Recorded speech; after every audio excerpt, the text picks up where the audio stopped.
The Legend of Baru Klinting. Long ago, in the shadow of Mount Telomoyo, there lived a poor widow and her son. The boy's name was Baru Klinting, and though he looked like any other child, his birth was wrapped in mystery. Whispers claimed he was no ordinary boy, but the incarnation of a serpent spirit sent to test the hearts of humankind. As he grew, Baru Klinting was quiet and humble, but the villagers mocked him. His clothes were ragged, his body thin, and they often chased him away when he begged for food. One day, the villagers prepared for a great feast.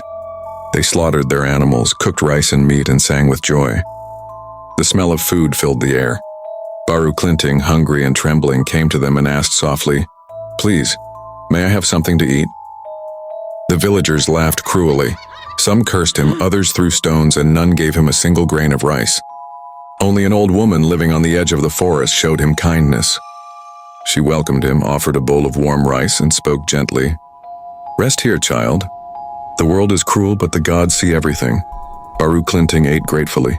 Then, before leaving, he whispered to the woman, "When you hear the roar of thunder, climb into a mortar and cover yourself with a pestle.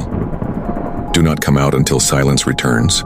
That night, Baru Klinting returned to the feasting villagers. He carried a single stick and thrust it into the ground.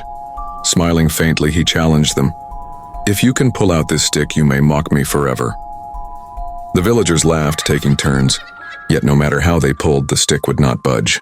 Finally, Baru Klinting gripped it with his thin hands and drew it out with ease. At once, water burst from the hole, small at first, then faster, fiercer, until it became a torrent. The earth shook, the feast scattered, and the village drowned beneath the rising flood. The cries of the villagers were silenced beneath the waves. From the water rose the true form of Baru Klinting, a mighty dragon, his scales glimmering, his eyes burning like emerald fire. With a single roar, he vanished into the depths.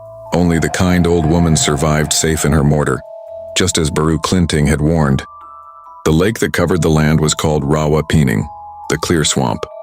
And to this day, the people say its waters whisper with the voices of those who drowned, a reminder that cruelty brings ruin, while kindness may save your life.